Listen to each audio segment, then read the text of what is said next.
혹시 여러분께서는 이런 생각을 해보신 적이 있으십니까? 만약 죽음을 경험하지 않고 하나님께로 갈 수 있다면 어떨까 하는 생각 말입니다. 성경 6천년 역사를 살펴보면 수많은 믿음의 선조들이 이 땅을 걸어갔습니다. 아담부터 시작해서 노아, 아브라함, 이삭, 야곱, 요셉, 모세, 다윗, 그리고 수많은 선지자들과 사도들이 있었습니다. 그런데 그 긴 세월 속에서 죽음을 경험하지 않고 사라진 사람은 단 3명뿐이라는 사실을 알고 계십니까? 에녹, 엘리야, 그리고 신비한 제사장 멜기세덱입니다. 오늘 우리는 이 세 사람의 사라짐 속에 숨겨진 하나님의 깊은 뜻을 함께 묵상해 보려 합니다. 그들의 흔적 없는 공백은 단순히 특별한 능력의 증거가 아니라 하나님 나라가 이 땅을 향해 어떤 계획을 갖고 있는지 보여주는 영적 창문과 같습니다. 지금 이 시간 말씀의 신비 속으로 천천히 걸어 들어가 보겠습니다. 첫 번째로 우리가 살펴볼 인물은 에녹입니다. 성경 창세기 5장 22절에서 24절은 에녹을 이렇게 소개합니다. 에녹이 하나님과 동행하더니 하나님이 그를 데려가심으로 그가 세상에 있지 아니하였더라. 여러분, 이 얼마나 짧고 단호한 표현입니까? 그가 세상에 있지 아니하였더라. 이것이 에녹의 마지막 기록입니다. 죽었다는 기록이 없습니다. 장례를 치렀다는 이야기도 없습니다. 무덤이 어디 있다는 언급도 전혀 없습니다. 그저 없어졌습니다. 하나님의 품으로 옮겨갔습니다. 에녹은 365년을 살았습니다. 당시 사람들이 800년, 900년을 살던 시대에 비하면 상대적으로 짧은 생애였습니다. 하지만 그 짧은 시간 동안 에녹은 하나님과 동행하는 삶을 선택했습니다. 성경은 그의 신앙을 단 한 문장으로 요약합니다. 그는 하나님과 동행했다. 화려한 업적도, 놀라운 기적도, 대단한 능력도 기록되어 있지 않습니다. 단 하나, 동행입니다. 히브리서 11장 5절은 에녹에 대해 이렇게 증거합니다. 믿음으로 에녹은 죽음을 보지 않고 옮겨졌으니 하나님이 그를 옮기심으로 다시 보이지 아니하였느니라. 그는 옮겨지기 전에 하나님을 기쁘시게 하는 자라 하는 증거를 받았느니라. 여러분, 이 말씀을 깊이 묵상해 보십시오. 에녹이 죽음을 보지 않고 옮겨진 이유가 무엇입니까? 바로 그가 하나님을 기쁘시게 하는 자였기 때문입니다. 그렇다면 어떻게 하나님을 기쁘시게 할 수 있습니까? 같은 장 6절은 이렇게 말씀합니다. 믿음이 없이는 하나님을 기쁘시게 하지 못하나니 하나님께 나아가는 자는 반드시 그가 계신 것과 또한 그가 자기를 찾는 자들에게 상 주시는 이심을 믿어야 할지니라. 에녹의 동행은 단순히 종교적 의식이나 형식이 아니었습니다. 그것은 매일매일 하나님을 의식하며 살아가는 삶이었습니다. 아침에 눈을 떴을 때 하나님을 생각하고 일을 할 때도 하나님과 함께하며 잠자리에 들 때까지 하나님의 임재 속에서 사는 삶이었습니다. 창세기 5장은 에녹이 무두셀라를 낳은 후 300년을 하나님과 동행했다고 기록합니다. 300년입니다. 사랑하는 성도님들. 하루 이틀이 아니라 300년 동안 한결같이 하나님과 동행했습니다. 이것이 얼마나 놀라운 신앙입니까? 오늘날 우리는 어떻습니까? 한 주일, 한 달, 1년도 제대로 하나님과 동행하기 어려워하지 않습니까? 그런데 에녹은 300년 동안 한결같았습니다. 유다서 14절과 15절은 에녹이 예언자였음을 보여줍니다. 아담의 7세손 에녹이 이 사람들에 대하여도 예언하여 이르되 보라 주께서 그 수만의 거룩한 자와 함께 임하셨나니 이는 무사람을 심판하사 모든 경건하지 않은 자가 경건하지 않게 행한 모든 경건하지 않은 일과 또 경건하지 않은 죄인들이 주를 거슬러 한 모든 완악한 말로 말미암아 그들을 정죄하려 하심이라 하였느니라. 에녹은 하나님의 심판을 예언했던 선지자였습니다. 그는 타락한 시대 속에서도 홀로 하나님의 진리를 붙잡았던 사람이었습니다. 그리고 그의 동행은 결국 그를 죽음의 경계를 넘어서 하나님의 임재 속으로 옮겨가게 한 열쇠였습니다. 에녹의 사라짐은 마지막 시대 교회가 걸어가야 할 길을 보여주는 그림자입니다. 데살로니가전서 4장 16절과 17절은 이렇게 말씀합니다. 주께서 호령과 천사장의 소리와 하나님의 나팔 소리로 친히 하늘로부터 강림하시리니 그리스도 안에서 죽은 자들이 먼저 일어나고 그 후에 우리 살아남은 자들도 그들과 함께 구름 속으로 끌어올려 공중에서 주를 영접하게 하시리니 그리하여 우리가 항상 주와 함께 있으리라. 마지막 때 하나님의 백성은 심판을 두려워하며 땅을 바라보는 존재가 아니라 하나님과 깊이 동행함으로 재림의 순간 주님께로 들려 올라갈 자들입니다. 에녹은 하나님과 동행하는 삶이 결국 어디로 우리를 데려가는가 그 목적지를 먼저 보여준 사람입니다. 두 번째로 우리가 살펴볼 인물은 엘리야입니다. 열왕기하 2장을 펼쳐보겠습니다. 하늘을 가르는 강렬한 바람소리, 불길이 타오르는 소리와 함께 엘리야의 마지막 순간이 펼쳐집니다. 열왕기하 2장 11절은 이렇게 기록합니다. 두 사람이 길을 가며 말하더니 불수레와 불말들이 두 사람을 갈라놓고 엘리야가 회오리 바람으로 하늘로 올라가더라. 엘리야는 단순히 사라진 것이 아니라 하나님이 친히 보내신 불수레에 실려 회오리 바람 가운데 하늘로 올려졌습니다.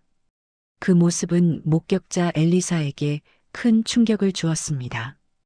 엘리사가 보고 소리 지르되 내 아버지여 내 아버지여 이스라엘의 병거와 그 마병이여 하더니 다시 보이지 아니하는지라.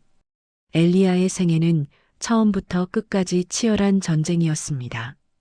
열왕기상 17장부터 열왕기하 2장까지 그의 삶은 우상 숭배와의 싸움으로 점철되어 있습니다.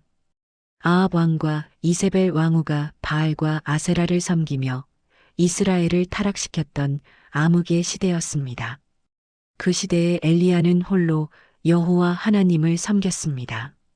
열왕기상 18장에 기록된 갈멜산의 대결을 기억하십니까? 바알의 선지자 450명과 아세라의 선지자 400명을 상대로 엘리야는 홀로 섰습니다. 열왕기상 18장 21절에서 엘리야는 백성들에게 외쳤습니다. 너희가 어느 때까지 둘 사이에서 머뭇머뭇하려느냐. 여호와가 만일 하나님이면 그를 따르고 바알이 만일 하나님이면 그를 따를지니라. 그날 하나님은 불로 응답하셨습니다. 열왕기상 18장 38절과 39절입니다. 이에 여호와의 불이 내려서 번제물과 나무와 돌과 흙을 태우고 또 도랑의 물을 핥은지라 모든 백성이 보고 엎드려 말하되 여호와 그는 하나님이시로다. 여호와 그는 하나님이시로다 하니 엘리야는 하나님의 능력을 체험한 사람이었습니다. 그런데 흥미롭게도 그토록 강력한 믿음의 사람도 연약한 순간이 있었습니다. 열왕기상 19장에서 이세벨의 위협을 받고 도망쳐 로뎀 나무 아래에서 죽기를 구했던 엘리야를 기억하십니까? 열왕기상 19장 4절입니다. 자기 자신은 광야로 들어가 하룻길쯤 가서 한 로뎀 나무 아래에 앉아서 자기가 죽기를 원하여 이르되 여호와여 넉넉하오니 지금 내 생명을 거두시옵소서. 나는 내 조상들보다 낫지 못하니이다 하고 얼마나 솔직한 고백입니까? 그러나 하나님은 그런 엘리야를 버리지 않으셨습니다. 오히려 천사를 보내어 먹이시고 마시게 하시며 호렙산으로 인도하셨습니다. 그리고 그곳에서 하나님은 세미한 음성으로 엘리야에게 말씀하셨습니다. 열왕기상 19장 12절입니다. 또 지진 후에 불이 있으나 불 가운데에도 여호와께서 계시지 아니하더니 불 후에 세미한 소리가 있는지라. 하나님은 때로 광풍 가운데 때로 세미한 음성으로 우리에게 말씀하십니다. 엘리야의 사역은 계속되었습니다. 그는 엘리사를 제자로 삼았고 아합과 이세벨을 향한 심판을 선포했으며 끝까지 하나님의 진리를 외쳤습니다 말입니다. 그리고 마침내 하나님은 그를 불수레로 하늘로 데려가셨습니다. 엘리야의 승천은 이런 메시지를 담고 있습니다. 어두운 시대 속에서도 끝까지 믿음을 지키는 자, 하나님이 친히 붙잡아 올리신다는 것입니다. 에녹의 동행이 조용한 믿음의 여정이었다면 엘리야의 승천은 불과 바람으로 상징되는 강력한 하나님의 개입이었습니다. 말라기 4장 5절과 6절은 엘리야의 재림을 예언합니다. 보라, 여호와의 크고 두려운 날이 이르기 전에 내가 선지자 엘리야를 너희에게 보내리니 그가 아버지의 마음을 자녀에게로 돌이키게 하고 자녀들의 마음을 그들의 아버지에게로 돌이키게 하리라. 돌이키지 아니하면 두렵건대 내가 와서 저주로 그 땅을 칠까 하노라 하시니라. 주님께서도 마태복음 17장 10절에서 13절까지 엘리야에 대해 말씀하셨습니다. 제자들이 물어 이르되 그러면 어찌하여 서기관들이 엘리야가 먼저 와야 하리라 하나이까? 예수께서 대답하여 이르시되 엘리야가 과연 먼저 와서 모든 일을 회복하리라. 내가 너희에게 말하노니 엘리야가 이미 왔으되 사람들이 알지 못하고 임의로 대우하였도다. 인자도 이와 같이 그들에게 고난을 받으리라 하시니 그제서야 제자들이 예수께서 말씀하신 것이 세례 요한인 줄을 깨달으니라. 세 번째로 우리가 살펴볼 인물은 성경에서 가장 신비한 인물 멜기세덱입니다. 멜기세덱은 창세기 14장에서 갑자기 등장합니다. 창세기 14장 18절에서 20절입니다. 살렘 왕 멜기세덱이 떡과 포도주를 가지고 나왔으니 그는 지극히 높으신 하나님의 제사장이었더라. 그가 아브람에게 축복하여 이르되 천지의 주제시요 지극히 높으신 하나님이여 아브람에게 복을 주옵소서. 너희 적군을 내 손에 붙이신 지극히 높으신 하나님을 찬송할지로다. 하매 아브람이 그 얻은 것에서 10분의 1을 멜기세덱에게 주었더라. 멜기세덱은 살렘 왕이며 지극히 높으신 하나님의 제사장이었습니다. 그런데 성경은 그의 출생 기록도 부모도 족보도 죽음도 전혀 기록하지 않습니다. 시편 110편 4절은 이렇게 예언합니다. 여호와는 맹세하고 변하지 아니하시리라. 이르시기를 너는 멜기세덱의 서열을 따라 영원한 제사장이라 하셨도다.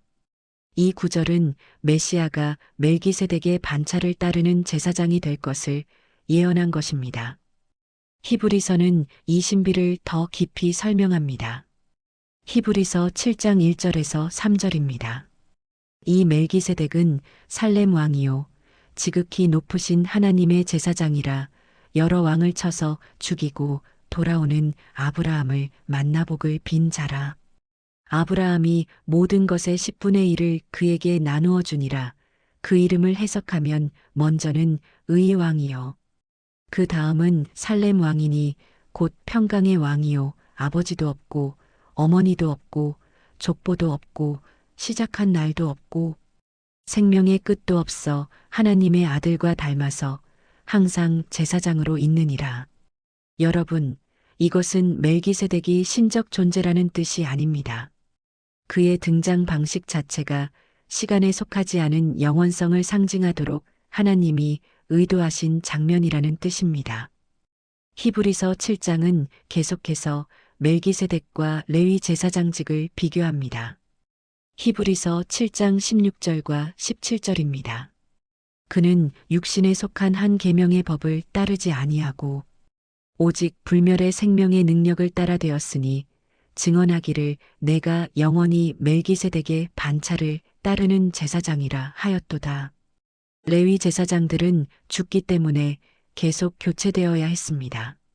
그러나 예수 그리스도는 영원히 살아계심으로 영원한 제사장이십니다. 히브리서 7장 23절에서 25절입니다. 저 제사장들은 죽음으로 말미암아 항상 잊지 못함으로 많이 있거니와 예수는 영원히 계심으로 그 제사장 직분도 갈리지 아니하느니라. 그러므로 자기를 힘입어 하나님께 나아가는 자들을 온전히 구원하실 수 있으니 이는 그가 항상 살아계셔서 그들을 위하여 간구하심이라.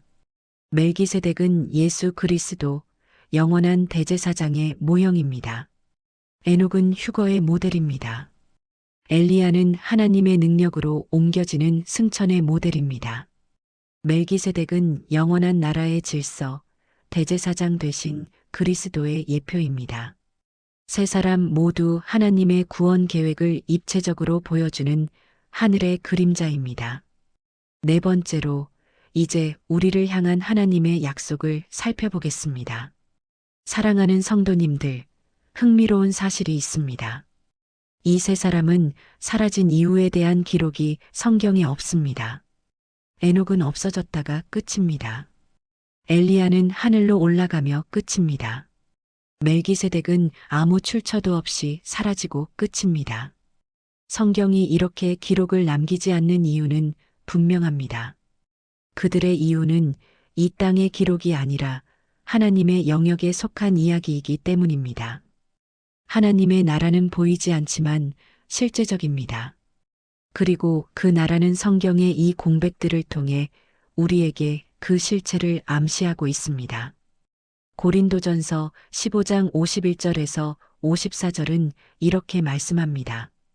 보라, 내가 너희에게 비밀을 말하노니 우리가 다 잠잘 것이 아니요 마지막 나팔의 순식간에 홀연히 다 변화되리니 나팔 소리가 남의 죽은 자들이 썩지 아니할 것으로 다시 살아나고 우리도 변화되리라. 이 썩을 것이 반드시 썩지 아니할 것을 입겠고 이 죽을 것이 죽지 아니함을 입으리로다. 이 썩을 것이 썩지 아니함을 입고 이 죽을 것이 죽지 아니함을 입을 때에는 사망을 삼키고 이기리라고 기록된 말씀이 이루어지리라. 이것이 마지막 시대 성도들에게 주신 약속입니다. 우리 모두가 죽음을 경험하는 것이 아니라 어떤 이들은 변화되어 주님을 영접하게 될 것입니다. 빌립보서 3장 20절과 21절도 이렇게 선포합니다. 그러나 우리의 시민권은 하늘에 있는지라 거기로부터 구원하는 자, 곧 주 예수 그리스도를 기다리노니 그는 만물을 자기에게 복종하게 하실 수 있는 자의 역사로 우리의 낮은 몸을 자기 영광의 몸의 형체와 같이 변하게 하시리라. 에녹과 엘리야가 보여준 것은 바로 이 약속의 예표였습니다. 죽음을 넘어 하나님께로 옮겨지는 인생입니다. 이제 여러분에게 질문을 던지고 싶습니다. 에녹과 같이 동행하는 삶, 엘리야처럼 믿음을 지키는 삶, 멜기세덱처럼 영원한 나라의 질서를 붙드는 삶, 이 세 인물이 보여주는 삶의 핵심은 무엇입니까? 바로 이것입니다. 죽음을 두려워하는 인생이 아니라 하나님의 임재 속으로 옮겨지는 인생을 살라는 것입니다. 요한복음 11장 25절과 26절에서 주님은 이렇게 선포하십니다. 예수께서 이르시되 나는 부활이요 생명이니 나를 믿는 자는 죽어도 살겠고 무릇 살아서 나를 믿는 자는 영원히 죽지 아니하리니 이것을 내가 믿느냐. 주님은 마지막 시대 성도에게 두려움이 아닌 소망을, 절망이 아닌 약속을 주고 계십니다. 요한복음 14장 2절에서 3절입니다.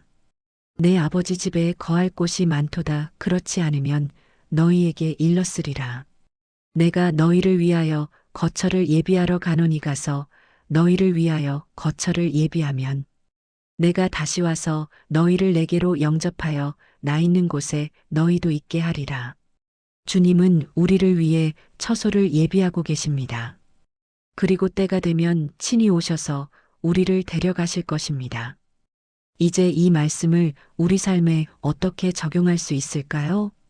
사랑하는 믿음의 가족 여러분, 에녹의 동행은 우리에게 매일의 경건 생활을 가르쳐 줍니다. 아침에 일어나자마자 하나님께 기도하는 것부터 시작해 보십시오. 출근길에, 일터에서, 가정에서 하나님을 의식하며 사는 훈련을 해보십시오. 에베소서 5장 15절과 16절은 이렇게 권면합니다.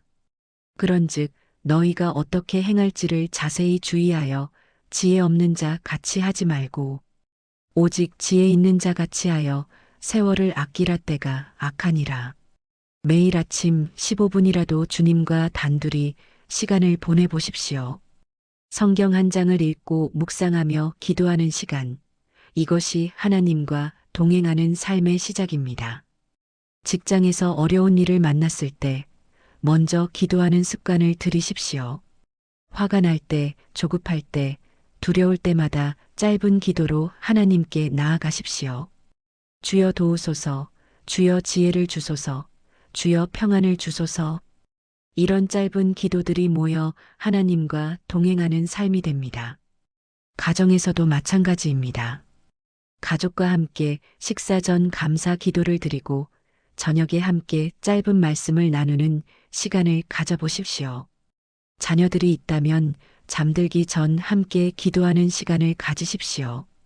이것이 에녹처럼 하나님과 동행하는 가정을 만드는 길입니다. 엘리야의 믿음은 우리에게 영적 전쟁에서 승리하는 법을 가르쳐 줍니다.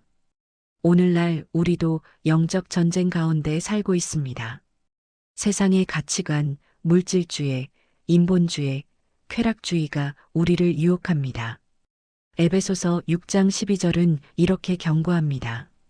우리의 씨름은 혈과 육을 상대하는 것이 아니요 통치자들과 권세들과 이 어둠의 세상 주관자들과 하늘에 있는 악의 영들을 상대함이라.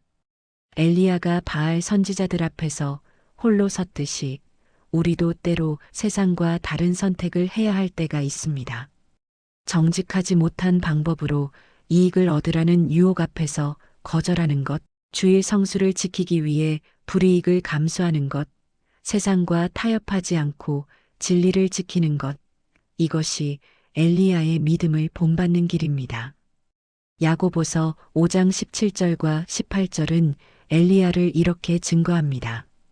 엘리야는 우리와 성정이 같은 사람이로되 그가 비가 오지 않기를 간절히 기도한즉 3년 6개월 동안 땅에 비가 오지 아니하였고 다시 기도하니 하늘이 비를 주고 땅이 열매를 맺었느니라. 엘리야도 우리처럼 연약한 사람이었습니다. 그러나 그는 기도의 사람이었습니다. 우리도 기도로 영적 전쟁에서 승리할 수 있습니다. 교회 생활에서도 엘리야의 믿음이 필요합니다. 때로 교회 안에서도 세상의 방식이 들어올 때가 있습니다. 그럴 때 우리는 엘리야처럼 진리를 지키는 용기가 필요합니다. 물론 사랑과 온유함으로 해야 하지만 진리를 타협해서는 안 됩니다. 멜기세덱의 모형은 우리에게 예수 그리스도 안에 있는 정체성을 가르쳐 줍니다. 베드로전서 2장 9절은 우리를 이렇게 정의합니다. 그러나 너희는 택하신 족속이요 왕 같은 제사장들이요 거룩한 나라요 그의 소유가 된 백성이니 이는 너희를 어두운 데서 불러내어 그의 기이한 빛에 들어가게 하신 이의 아름다운 덕을 선포하게 하려 하심이라. 우리는 왕 같은 제사장입니다. 멜기세덱이 왕이면서 제사장이었듯이 우리도 그리스도 안에서 왕 같은 제사장의 정체성을 가지고 있습니다. 이것을 일상에서 어떻게 살아낼 수 있습니까? 첫째로 중보 기도의 사역입니다. 제사장은 백성을 위해 기도하는 자입니다. 우리도 가족을 위해, 이웃을 위해, 나라를 위해 기도하는 제사장입니다. 매일 중보 기도 목록을 만들어 기도해 보십시오. 둘째로 거룩한 삶입니다. 제사장은 구별된 삶을 살았습니다. 우리도 세상 사람들과 다른 가치관, 다른 우선순위, 다른 삶의 방식을 가지고 살아야 합니다. 로마서 12장 1절과 2절입니다. 그러므로 형제들아 내가 하나님의 모든 자비하심으로 너희를 권하노니 너희 몸을 하나님이 기뻐하시는 거룩한 산 제물로 드리라. 이는 너희가 드린 영적 예배니라. 너희는 이 세대를 본받지 말고 오직 마음을 새롭게 함으로 변화를 받아 하나님의 선하시고 기뻐하시고 온전하신 뜻이 무엇인지 분별하도록 하라. 셋째로 복음을 전하는 삶입니다. 제사장은 하나님과 사람 사이의 중재자였습니다. 우리도 복음으로 하나님과 사람을 연결하는 사명을 받았습니다. 마태복음 28장 19절과 20절입니다. 그러므로 너희는 가서 모든 민족을 제자로 삼아 아버지와 아들과 성령의 이름으로 세례를 베풀고 내가 너희에게 분부한 모든 것을 가르쳐 지키게 하라 볼지어다 내가 세상 끝날까지 너희와 항상 함께 있으리라 하시니라. 직장에서 동료에게, 가정에서 가족에게, 이웃에게 복음을 전하는 것이 왕 같은 제사장의 삶입니다. 성경 속 이 세 사람에 관한 성경의 다른 증언들도 살펴보겠습니다. 누가복음 9장 28절에서 30절은 예수님의 변화산 사건을 기록합니다. 이 말씀을 하신 후 8일쯤 되어 예수께서 베드로와 요한과 야고보를 데리시고 기도하시러 산에 올라가자 기도하실 때에 용모가 변화되고 그 옷이 휘어져 광채가 나더라. 문득 두 사람이 예수와 함께 말하니 이는 모세와 엘리야라. 엘리야는 변화산에서 모세와 함께 예수님과 대화했습니다. 이것은 엘리야가 하늘에서 살아있음을 보여주는 증거입니다. 요한계시록 11장 3절에서 6절은 두 증인에 대해 예언합니다. 내가 나의 두 증인에게 권세를 주리니 그들이 굵은 베옷을 입고 1260일을 예언하리라. 이는 이 땅의 주 앞에 서 있는 두 감람나무와 두 촛대니 만일 누구든지 그들을 해하고자 하면 그들의 입에서 불이 나와서 그들의 원수를 삼켜버릴 것이요.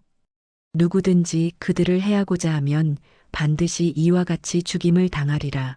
그들이 권능을 가지고 하늘을 닫아 그 예언을 하는 날 동안 비가 내리지 못하게 하고 또 권능을 가지고 물을 피로 변하게 하고 아무 때든지 원하는 대로 여러 가지 재앙으로 땅을 치리로다. 많은 성경학자들은 이 두 증인이 모세와 엘리야를 상징한다고 해석합니다. 하늘을 닫아 비가 내리지 않게 하는 권능은 엘리야를 연상시키고 물을 피로 변하게 하는 권능은 모세를 연상시키기 때문입니다.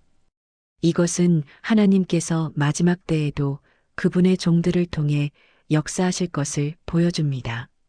사랑하는 성도님들, 이제 마무리를 하겠습니다. 오늘 우리는 성경 6000년 역사 속에서 죽음을 보지 않고 사라진 세 사람을 살펴보았습니다.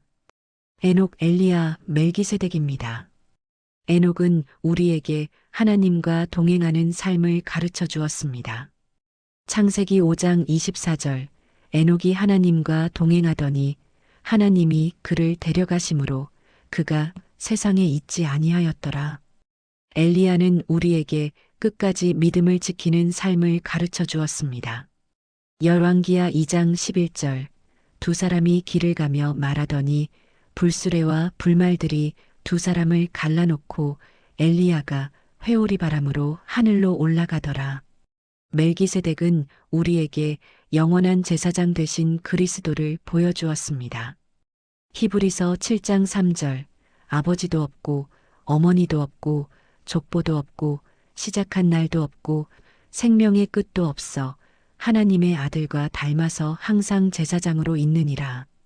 그들의 흔적 없는 공백은 하나님의 계획이 얼마나 정교하고 깊은지 알려줍니다. 그리고 그 이야기 속에는 우리를 향한 약속이 숨겨져 있습니다. 하나님은 당신의 백성을 잊지 않으십니다. 때가 되면 데려가십니다. 우리를 영원한 나라로 옮기십니다. 데살로니가전서 4장 17절과 18절로 마무리하겠습니다. 그 후에 우리 살아남은 자들도 그들과 함께 구름 속으로 끌어올려 공중에서 주를 영접하게 하시리니 그리하여 우리가 항상 주와 함께 있으리라. 그러므로 이러한 말로 서로 위로하라. 사랑하는 믿음의 가족 여러분, 이 말씀이 우리의 소망이 되기를 바랍니다. 에녹처럼 매일 하나님과 동행하며 사십시오. 엘리야처럼 세상과 타협하지 않고 끝까지 믿음을 지키십시오. 멜기세덱이 보여준 것처럼 우리의 정체성이 왕 같은 제사장임을 기억하고 거룩하게 사십시오. 그리하면 주님께서 때가 되었을 때 우리를 친히 영접하시고 영원한 나라로 데려가실 것입니다.